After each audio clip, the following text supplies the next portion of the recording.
Olá, alunos do sétimo ano! Vamos a mais uma aula de língua portuguesa, semana do dia 6/7 de 2020 a 10/7 de 2020. Escola, professora Sofia Ataíde Pedrasoli. Eu sou a professora Amanda, do sétimo ano A e B, e nós vamos trabalhar um conteúdo novo, que chama-se concordância verbal. Antes, vou realizar uma leitura para vocês que chama A Coragem de Enfrentar os Seus Medos. Reflitam. Diz uma antiga fábula que um camundongo vivia angustiado com medo do gato. O mágico teve pena dele e o transformou em gato. Mas aí ele ficou com medo de cão, por isso o mágico o transformou em pantera. Então ele começou a temer os caçadores. A essa altura, o mágico desistiu, transformou em camundongo novamente e disse: Nada que eu faça por você vai ajudá-lo, porque você tem apenas a coragem de um camundongo. É preciso coragem para romper com o projeto que nos é imposto. Mas saiba que coragem não é a ausência do medo, e sim a capacidade de avançar, apesar do medo, caminhar para frente e enfrentar as adversidades, vencendo os medos. É isto que devemos fazer. Não podemos nos derrotar, nos entregar por causa dos medos. Autor desconhecido. Então, em meio, a essa pandemia, temos que ter muita coragem, muita fé e confiança e acreditar que dias melhores virão. Então, vamos à nossa aula. Concordância verbal. Qual é a regra geral da concordância verbal? Vamos entender primeiro o que é uma concordância verbal. É a relação estabelecida de forma harmônica entre sujeito e verbo. Então, eu vou concordar o meu sujeito e o verbo. Isso quer dizer que quando o sujeito estiver no singular, o que acontece com o verbo? Também deve estar. Quando o sujeito estiver no plural, o verbo também estará. O verbo concorda com o sujeito em número e pessoa. Isso é a regra geral.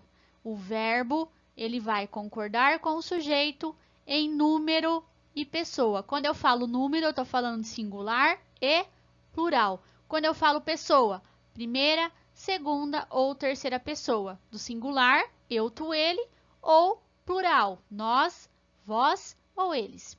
Então, vamos aos exemplos. Eu adoro quando as flores desabrocham na primavera.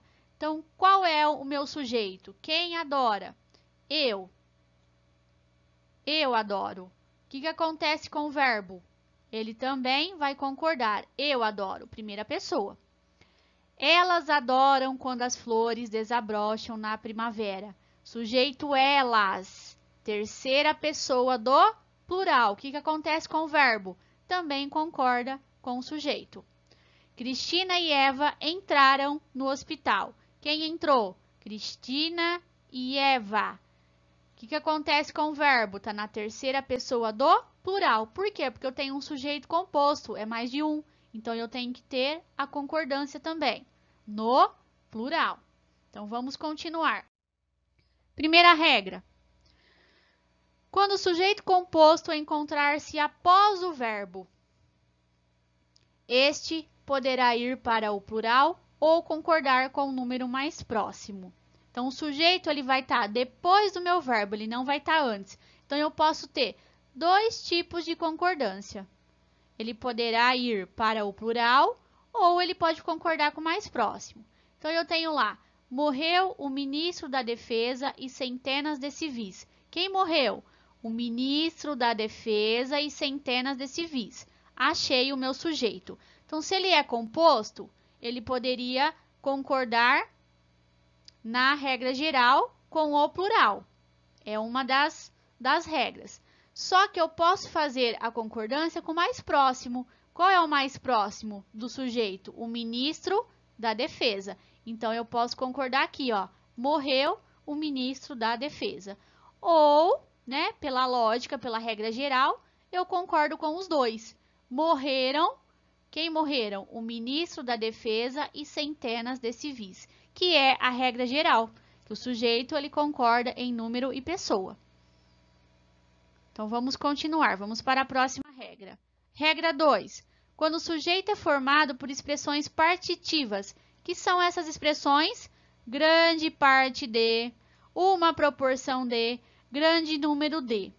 A dupla possibilidade.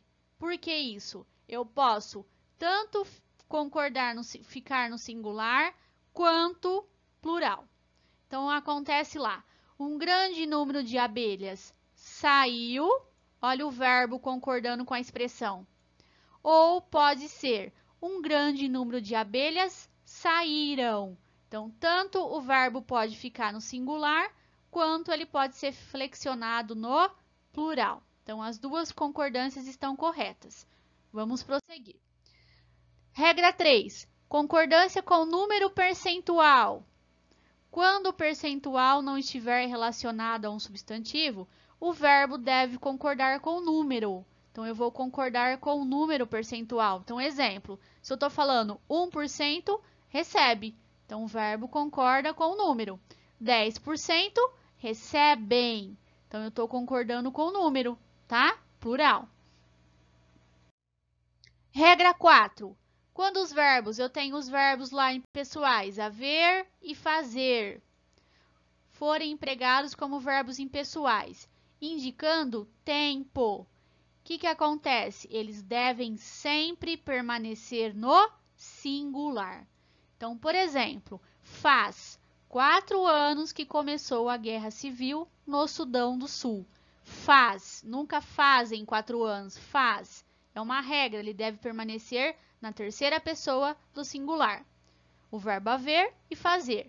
Há 7 anos, governos e grupos opositores encontram-se em guerra civil. Há.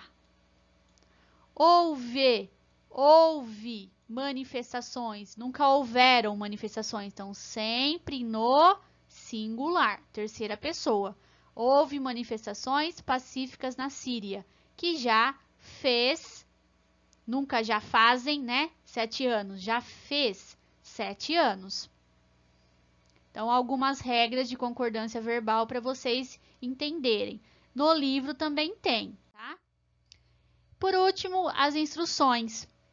Primeiro de tudo, assistir ao vídeo sobre esse conteúdo e os exercícios sobre essa matéria de concordância verbal estará no livro didático na página 77.